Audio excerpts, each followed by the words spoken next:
and welcome to the Business of Data podcast. My name is Catherine King and I'll be your host. Welcome to season 3. It's absolutely lovely to have you joining us. In this series, we will be talking to executives and thought leaders from a range of industries, departments and functions, all about their passions, experiences and challenges within data and analytics. Let's go ahead and dive straight into today's episode. Hello and welcome to this episode of the Business of Data podcast. This week we are zeroing in on adapting departments to analytics, specifically zeroing in on the user case of the relationship between auditing and analytics. Now, to talk us through this brilliant topic, we have brought in Pranav Kapoor, who's the Global Head of Audit Data Analytics for Manulife. Now, if you haven't had the pleasure of meeting Pranav before now, just a few intro facts. As I say, he has been within Manulife as their global head of decision analytics for audit innovation since November 2019. Prior to this, he's worked in a number of really well-known brands, including EY, EXL, and American Express as well. Now, if you can't find him at his work desk, I'm sure you'll find him spending time with his young son. Pranav, it's lovely to have you joining us today. Thank you, Catherine. Good to be here too. Super. Now, as is a pod tradition, I'll start with a nosy question first. So you are based in Toronto, Canada, I believe, but previous you were based in New Delhi, India. So what drew you to Canada? I guess, it was a bunch of different reasons. I wouldn't say it's one single reason really that made me take that decision. I'd worked in India and Hong Kong for a fair bit of time, and I've always been working for companies like American Express, EY, and EXL, the likes that you mentioned.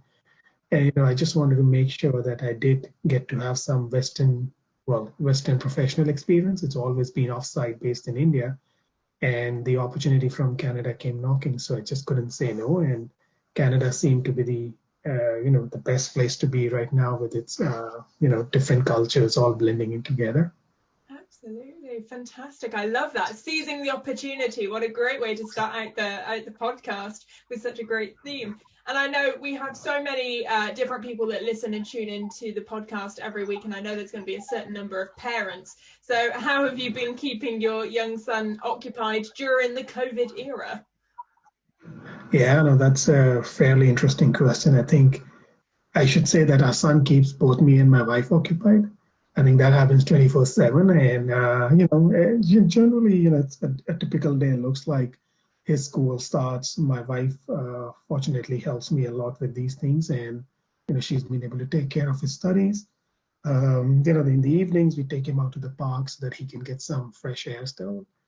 In the night, he typically ends our day with a story or two. So the day just flies by, along with, I would say, some other minor things like work, I would say. But that's a regular day. And then on weekends, we tend to take some nature walks and at least try and spend more time as a family together. But all in all, you're right. I think time is just flying by. Absolutely. And I think that sets the scene quite nicely for the discussion we're about to have, in a sense of seizing the moment and also going along a journey that's actually quite quick, especially in the world of data analytics. I think that's what makes it so exciting for all of us who work in that world. So set the scene for me, Pranav. What has the audit department traditionally looked like compared to now? Give us the rough evolution.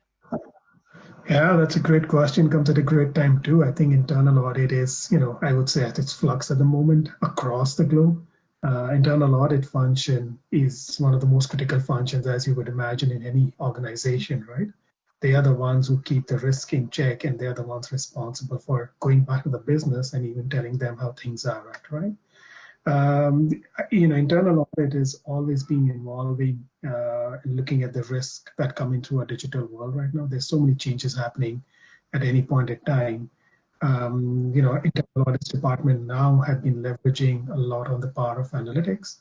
They're trying to do what more can be done through digitally to make the IA function not just a very a risk-oriented function, but also an innovation function by itself, with strong use cases on advanced analytics, robotics, RPA automation. There is a lot of work that, all of the IA departments, I would say, are working towards continuous auditing. And that just becomes one more big function that we believe is going to be one of the game changers within the audit industry. Fantastic. Now, I mean, that's a brilliant overview there, but what are the biggest challenges you've been working through in your role during that evolution?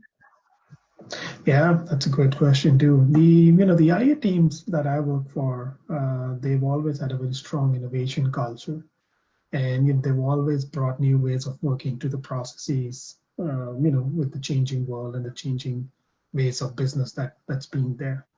But there's also another piece, to innovate deep and fast. That's what requires in today's. We need to drive the innovation culture and embed digital skills and knowledge to all our auditors, and not just a small team or a small part of the team that would be aware of these skills. It's very interesting to get our auditors onto a common knowledge or a common definition of what analytics is. Also get them aware of the power of analytics. I think those are the two big focus areas that we've had, at least as an internal audit business. And I want to pick right up on that point, actually, because it's something that I've certainly seen and heard before, which is that very broad interpretation of what analytics is, as you've said. I mean, some people would look at what they're doing in Excel and call that analytics. Some people would look at what you're doing in Python and call that analytics. And there might be disagreements from either side as to which is analytics. So what have you been doing to overcome the challenge of that broad interpretation and kind of bringing everyone onto the same page and uniting under that?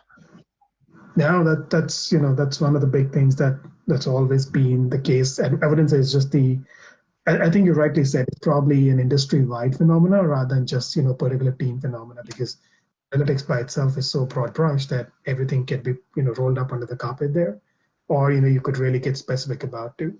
I think one of the good things that we've done, and I would say it's really basic, is we've gone out there and we've been educating auditors and some of our other stakeholders on what we define as analytics, right? We present to them how the industry defines analytics, so there is a fair comparison that can happen. Yeah. Tell them about how our peers define analytics, so other companies within the insurance world, other companies within the financial world of it.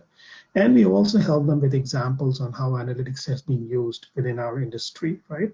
You could talk about broad financial services level, but also very specifically to the audit level, right?